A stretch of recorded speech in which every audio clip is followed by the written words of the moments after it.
Okay, Andy, I'm going to kick off. So welcome to First Tuesday Business Webinars from Aberystwyth Business School. And this month we're going to take a look at Rise of the Machines, how Amazon's robot revolution destroyed its competition.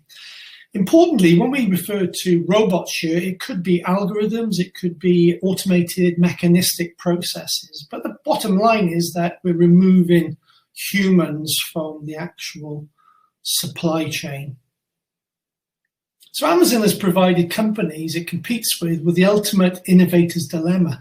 The innovator's dilemma is, how do I, as an entrenched or established business, respond to changes brought about by competitors in my marketplace or market space? And when Amazon first appeared, it was basically attacking the book environment, the publishing environment.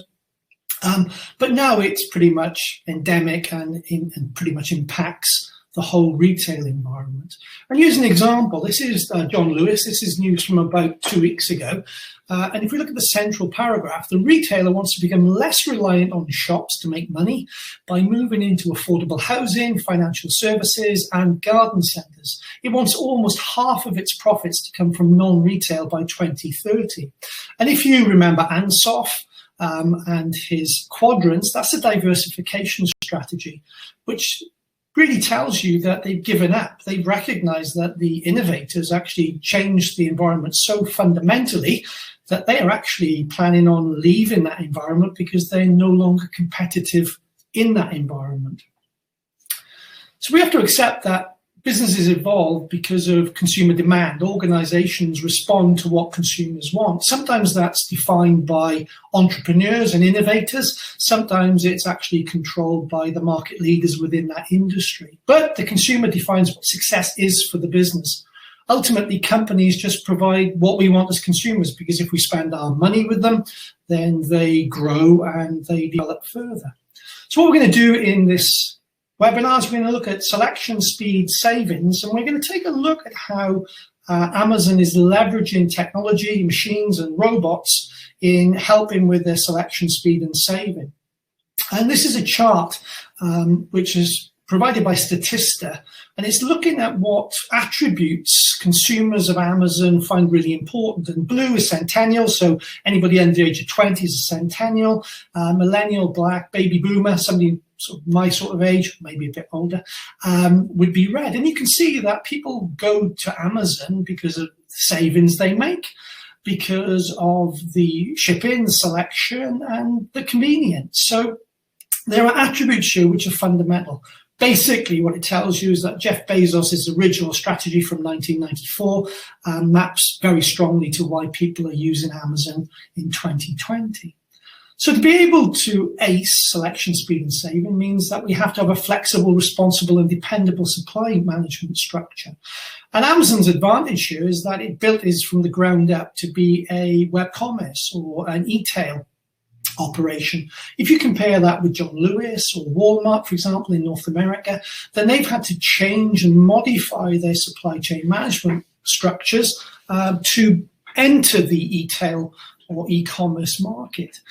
You need to be able to match supply and demand. Amazon proved in the pandemic that it could provide supply much more effectively than its competitors. So it could get hold of stocks that people wanted more reliably than other competitors. And that led to a 46% increase in revenues over the 6 months from March. So we've had a decade level event happening for Amazon in the last 6 months. They have gained huge amounts of market share as a result of the pandemic and their ability to respond to it.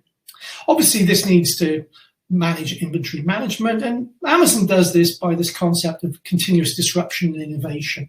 It's constantly trying to make sure that it delivers what organizations or customers want as well. So how does a company ensure that it has the largest reliable product or service selection? Well, really, this is the realms of demand forecasting, and middle managers used to look after this. They used to monitor this activity. So this is a demand forecast. We can see a great grey line on the chart in the bottom middle of this image.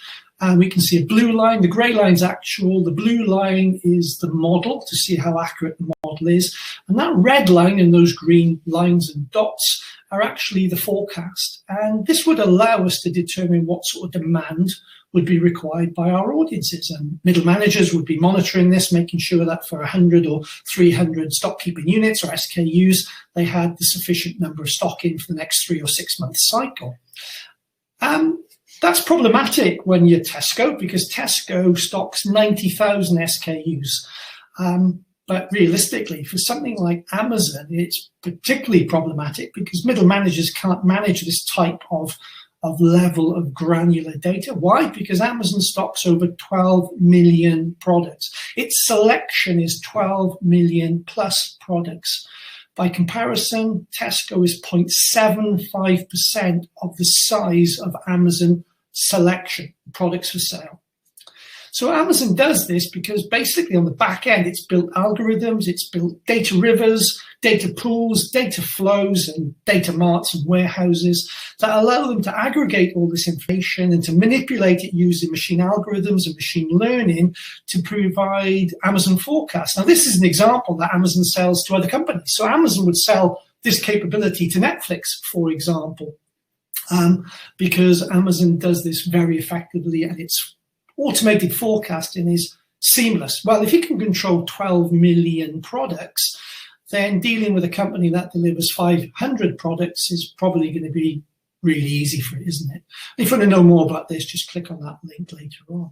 So when it was books, Amazon basically could just sort this out by sealing up the supply chain. They entered the book market because it was a cartel, price fixed, i.e. no discounting.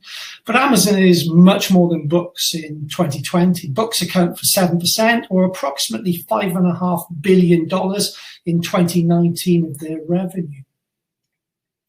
So what Amazon has done is it's stitched the consumer to the retailer, Amazon, but it's also worked on the wholesaler and producer environment. So it's very much an integrated, vertically integrated organization where it doesn't just control the retail space, it controls the interface to the consumer.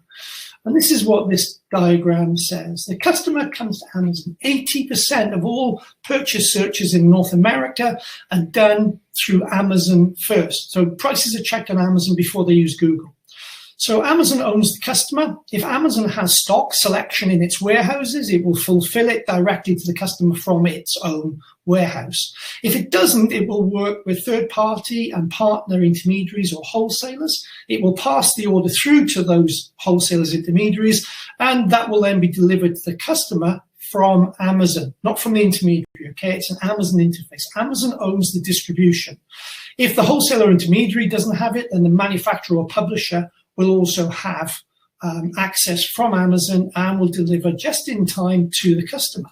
This is a really slick structure because it means that Amazon doesn't have to hold selection of all of its products, all of its selection. And this is the way that Amazon explains it. And what really aces this for Amazon is if you take a look at number 3, it also uses independent distributors, people like you that might set up your own little business, selling a certain product, a phone or a calculator, for example, and just using Amazon as a distribution mechanism. So these third-party sellers use something called Fulfillment by Amazon, or FBA. So Amazon generates 50% of its selection by leasing its trading platform to those distribution networks. It is just a shop with other shops inside it. So what you see as Amazon.co.uk or Amazon.com is actually a front end, a distribution mechanism, but it's actually, the products are facilitated by 50% independent retailers. So it's just like a big market. So large organizations such as Nike have been exploring whether they can distribute or fulfillment by Amazon. And over 2.5 years, Nike sought to explore how Amazon could help it achieve its consumer first model, which was its aim to distribute 33% of its sales direct to consumer from the manufacturer. Nike pulled the program in November 2019. And you have to ask the question, why did it pull out the relationship with Amazon? What was negative about partnering with Amazon that Nike, a huge organization, would choose not to do it.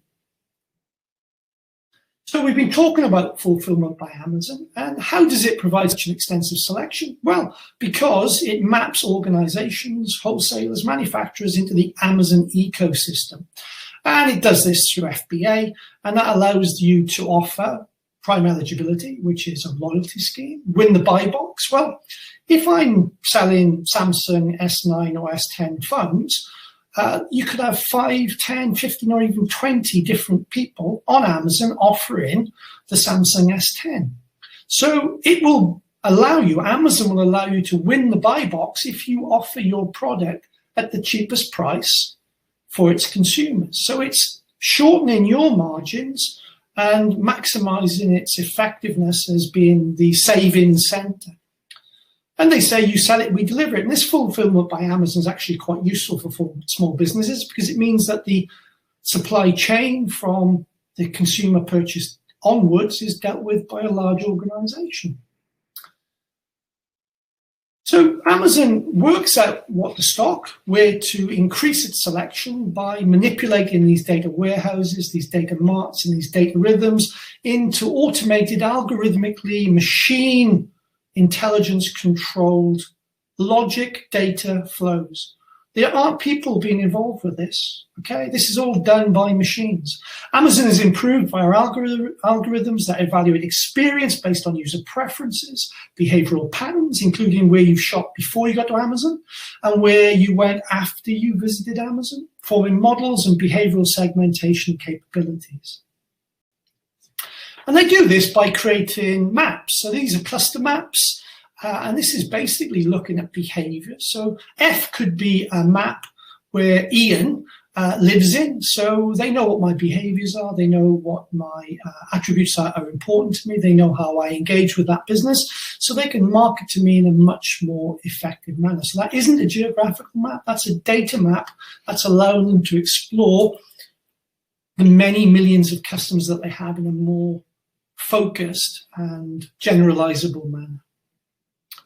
So to do all this, Amazon's had to employ lots of employees, and up to 2018, they had 613,000 global employees, most of them working in warehouses, picking, packing, sorting, and doing other activities. It was starting to plateau off. And if you take a look at this section, you can see that plateau happening. So I dug out some stats, and you can see this plateauing from quarter 4 2017 all the way through to quarter 2 19. And then what happened in the fourth quarter is that 2020 properly kicked off, and it grew like Pinocchio's nose, really. So Amazon, up to at this point in this year, have employed about 220,000 additional employees. They now employ over 1 million employees across the world. That makes them one of the top 10 employers in the world. Okay, so it's time for a quiz. If you were an organization, would you use Amazon as a distribution option? I'm going to give you a minute to answer that question, and hopefully I'll be able to show you some results. The link should be in the chat window.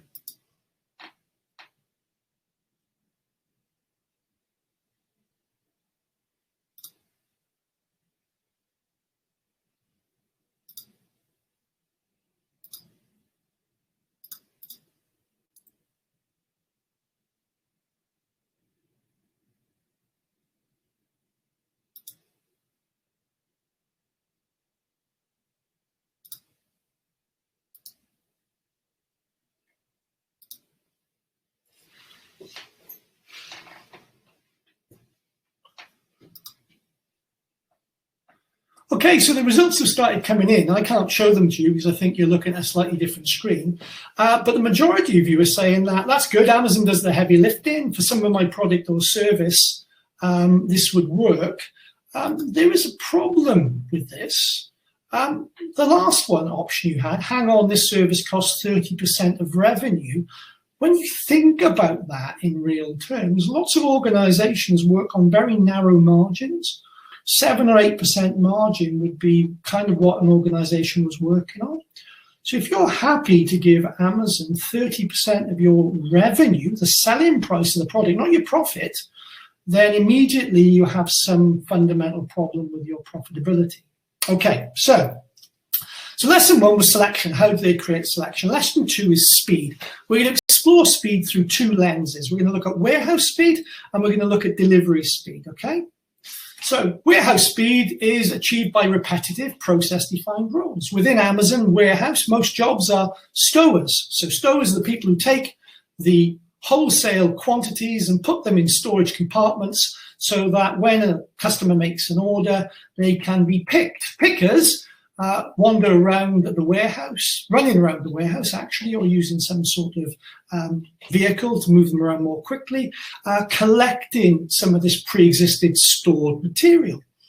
Packers, these are the people that actually pack them together and get them ready to be delivered to the store. So these roles are monitored electronically. Let's take a look at another role. This is a sorter. So a sorter is somebody that makes sure that the parcels are leaving the fulfillment center to be distributed, to be delivered. So they're expected, a sorter is expected to inspect and scan 1,800 packages an hour, or 30 per minute, 1 every 2 seconds. And they're inspecting them to make sure that they're not any sharp objects sticking out of them, that they're not being packed incorrectly, that they're open and the item might disappear. For that, they get 2 15-minute breaks in a working day. So they're working for about 9.5 hours. They get 2 15-minute breaks. They're typically 7 to 8 minutes away from the toilet. So if you want to have a toilet break, that's one of your 15-minute breaks. High injury rates, 3 times the national average for Amazon workers. And this is because predominantly they're working at such a high tempo. Now, the reason that they're working at such a high tempo is that they're monitored by algorithms. Supervisors, managers, foremen or forewomen don't exist. They're monitored by algorithms. And if they can't do the job as quickly as the algorithm expects them to, they get written up. And the write-up is just a warning. So basically, you're monitored by a machine. And Amazon has installed this into its infrastructure to make sure that it's as effective as it possibly can be. Let's take a look at another example, delivery speed. So Amazon would rather lose a sale than not deliver on time. So they use the premise under promising, over delivering. And that's really key, because if Ian buys a product and I'm told it's going to take 3 days to be delivered and I receive it after 2 days, then Ian's a happy bunny because I've received the parcel a day earlier. The opposite is not good for your brand image and your brand resonance. So how do they sort out delivery speed? Because typically, delivery is owned by the delivery companies, by that part. So to do this, Amazon optimized by ensuring that every delivery from one of its North American warehouses for a whole year was performance checked. So they checked to make sure that the parcel was delivered within the time frame decided. If it wasn't delivered in time, then the chief operating officer for Amazon, not for that warehouse, for Amazon, would investigate each time it didn't occur. Now, if you don't know what a chief operating officer looks like, think about the most intimidating teacher or lecturer you've ever had, multiply it by 1,000, you're nowhere close to how intimidating a chief operating officer is. So basically what they did is they ironed out the typical issues. They fixed things that competitors thought were unfixable. And that's really key. They innovated and found ways of making things work. And when confident, Prime, or Next Day, was launched in 2007. In North America, Prime is a 2-day program because North America is a very big country. In most of the United Kingdom, Prime is Next Day. But Prime isn't a delivery service. Prime is a loyalty scheme. Amazon knows and knew before they implemented Prime that they would make more revenue from loyal members. So Prime, I pay £80 every year, and that means that I will spend approximately £1,300 a year with Amazon. If I didn't have Prime membership, I would only pay about £600 per year with Amazon. So just by making me a member of Prime, which I pay for, and I pay for my deliveries, okay, I get some videos on the side, means that I am much more profitable to Amazon and their affiliates. So to make all this happen, the amount of work looking after 1 million employees, the working practices that I have to optimize, the workforce planning that I do for seasonality, for example, Black Friday and the Christmas period, how I recruit the suitable people, because you can imagine that a man my age would be no good running around a around a warehouse trying to collect things, how we train, how we appraise, and how we performance measure. These are all things that are done by human resources management. And ideally, if we can automate these, that's fabulous, because stowers, pickers, packers, sorters, they all create a hassle. They have human resources. And if we could automate those jobs, the stowers, pickers, and packers, then we wouldn't have to worry about the overhead of looking after the human resources. Before this pandemic, the slow recruitment practices of Amazon were telling us that they were reaching the end of where they thought humans could contribute to their growth and development. And Amazon are signaling to investors the rise of the machines. What they really want to do is they want to remove some of these low-level, blue-collar jobs, and they want to replace them with some sort of machine availability.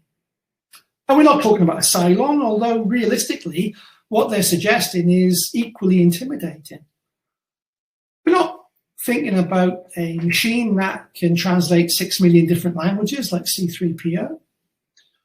We're certainly not thinking about a tablet computer on a model of a robot that'll execute from a bank.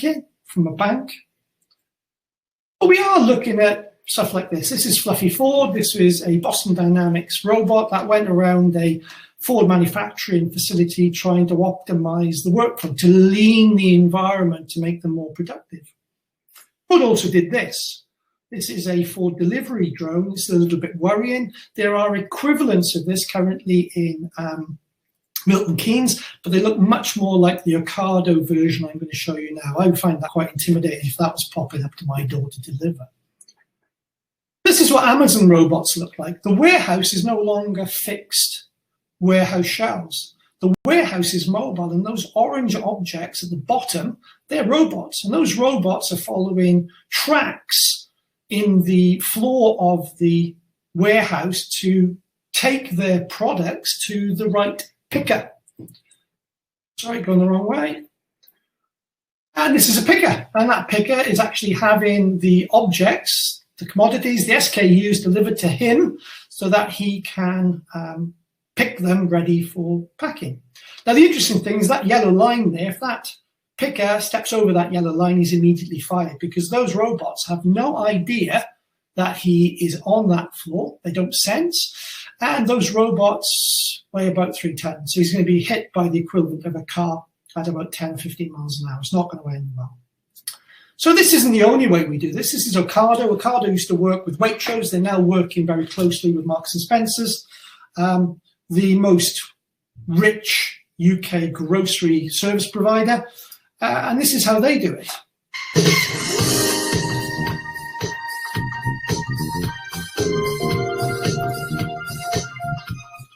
So these basically are little shopping baskets, shopping trolleys, and they wander around 250,000 different locations. The bottom of the package opens, they put a picking arm down, they pick up an object or two, and they move on to the next storage location. To do that, there's about 3 million different routing calculations every second to make them as effective as possible. And this is one of the reasons that Ocado's share price is so good at the minute. Now, the problem is that Ocado has got a smaller selection than Tesco. So Amazon can't use this type of solution. They wouldn't have a warehouse floor big enough for them to do it. So if Amazon can't implement Ocado's strategy, how can Amazon solve the problem of automating the picking of their products? Well, they'll do it through innovation. And Amazon's been working with soft robotics unofficially for about 3 years. Let's take a look at what soft robotics does. Now, what's key about this is this hand.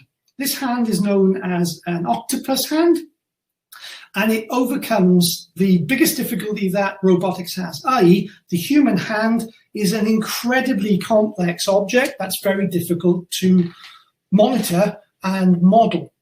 Take a look at this.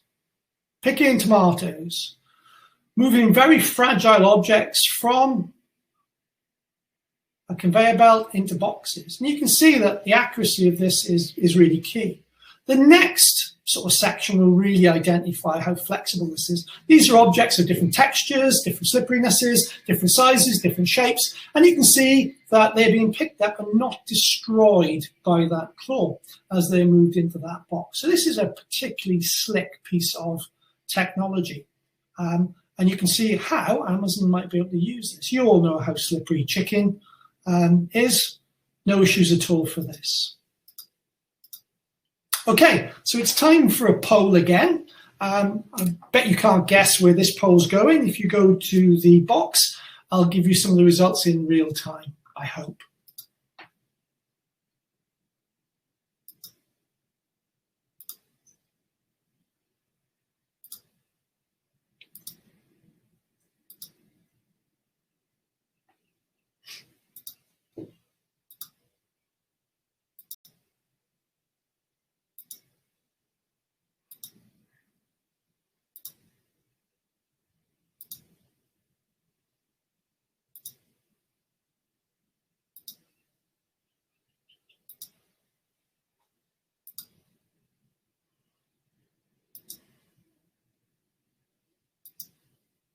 Okay, so we've got some results through, and it's a fair mix, but the biggest proportion is what happens to those workers who can't get employment because these roles are being overtaken by a machine. And there's other arguments here, and this is a strong argument for the automation of roles, is it makes sense to replace humans and provide them with more interesting work. Okay, excellent, thank you for that. So moving on to the final part of this, but before we do, next month we're going to take a look at Netflix, and we're going to look at how Netflix devoured Blockbuster. It burped and it's now chewing on Hollywood. It's actually destroying the Hollywood industry from the bottom up. We'll be covering that first Tuesday of the month next month. So that's lesson 3, savings. Well, Amazon was conceived as a price disruptor. Its whole purpose was to offer books to audiences at a reduced price because they were traditionally fixed in all territories, Europe, United Kingdom, America, by a cartel. If a book jacket price was $15.99, you paid $15.99 for a book. Did you know that Amazon changes its prices on 15 to 20% of its selection, its products, daily?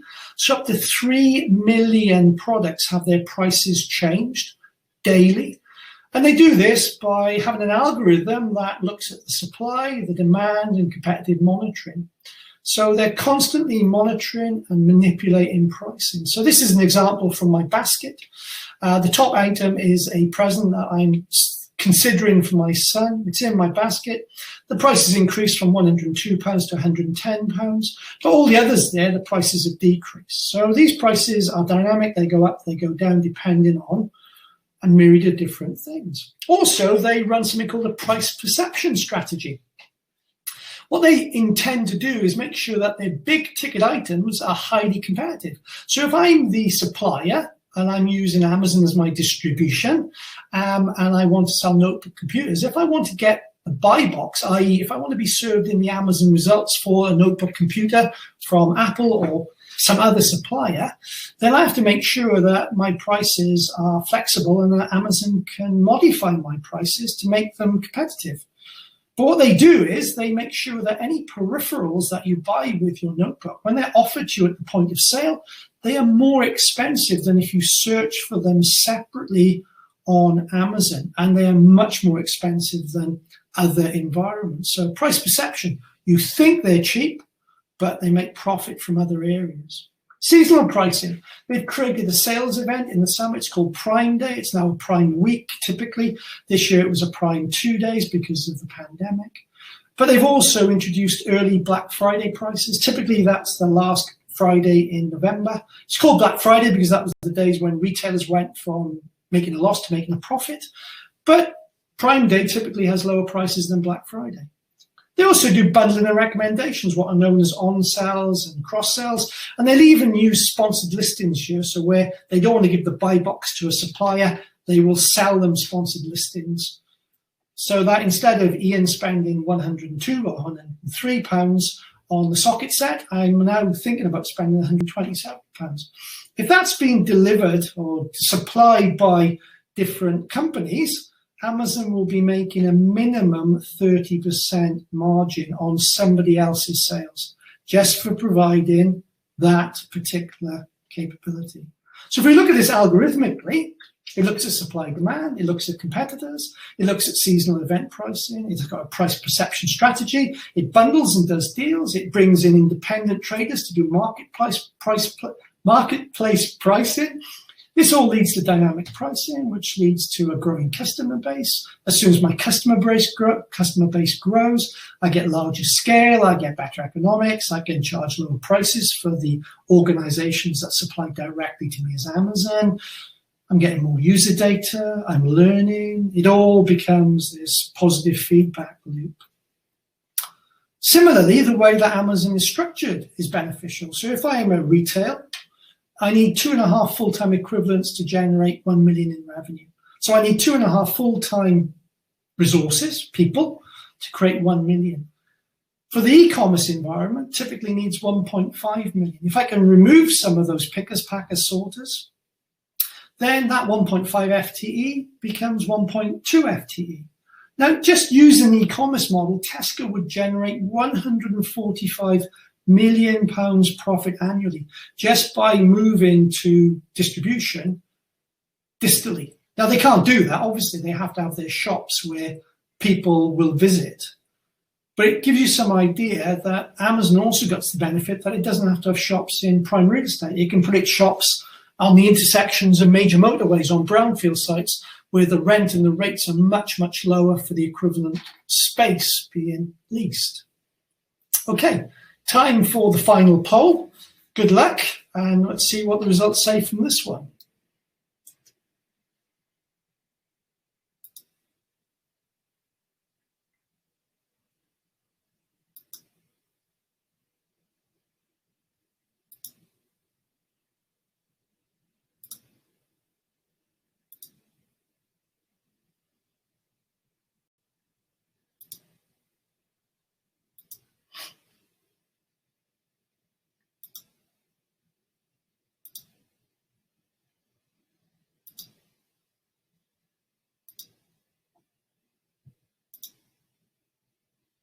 Okay, so the first question, do you always check Amazon first? 40% of you check Amazon first. Were you aware of the pricing strategies used by Amazon to generate? That's a 60-40 split between yes and no. And is it possible for traditional retail stores to compete with Amazon? That's an 80-20 split to no, they can't. And I think I probably agree with all of those answers. Okay, just tell you a little bit now. Concluding remarks. Just remember, organizations respond to consumer demand. The consumer defines what success is for the business.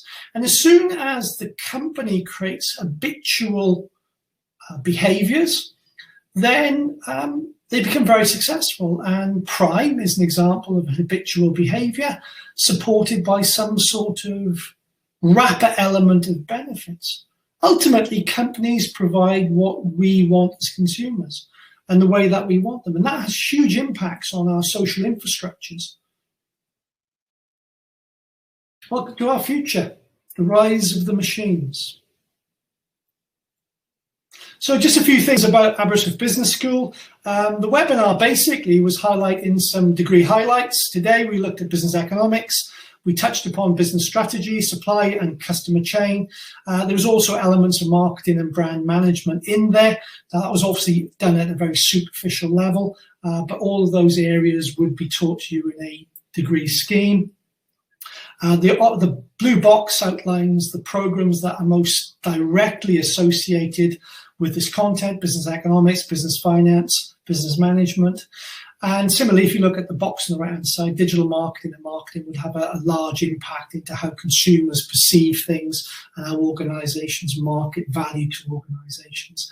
The business school is top in England and Wales for student satisfaction, student experience, and marketing within the business school as the second highest score of any business school in the United Kingdom.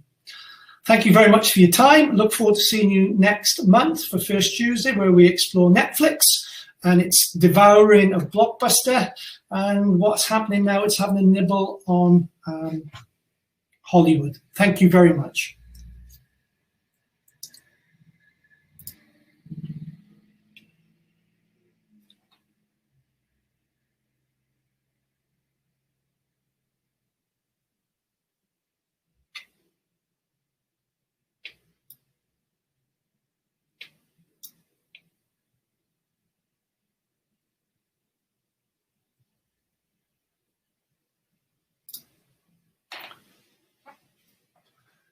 Just check and see if there's some questions.